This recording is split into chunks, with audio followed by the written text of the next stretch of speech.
বন্ধুরা, কেমন আছেন? আশা করি সবাই ভালো আছেন। দুবার এই রেস্টুরেন্টটা এক ভয়ানক রহস্যের কথা বলবো। এই ম্যাডামটা সৌন্দর্য উপভোগ করতে থাকে, কিছুক্ষণ ঘুরতে থাকে হাসি খুশি। ধীরে ধীরে সন্ধে হয়ে যায়।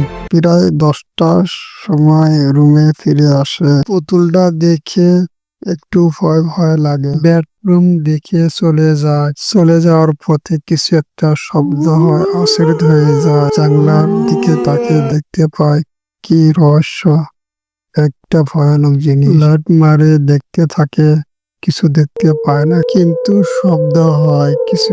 ঠিক রাত 12টার সময় কোন পরে মেয়েটা বেডরুমে চলে যায়, দরজা মারে রুমে বসে থাকে। রাক্ষসটা রুমে দরজা ভাঙে রুমে ঢোকে। মেয়েটা ভয়ে আতঙ্কিত হয়ে যায়। মেয়েটাকে ধরে রক্ত চুষে খায় মারে ফিরে চলে যায়। রাক্ষস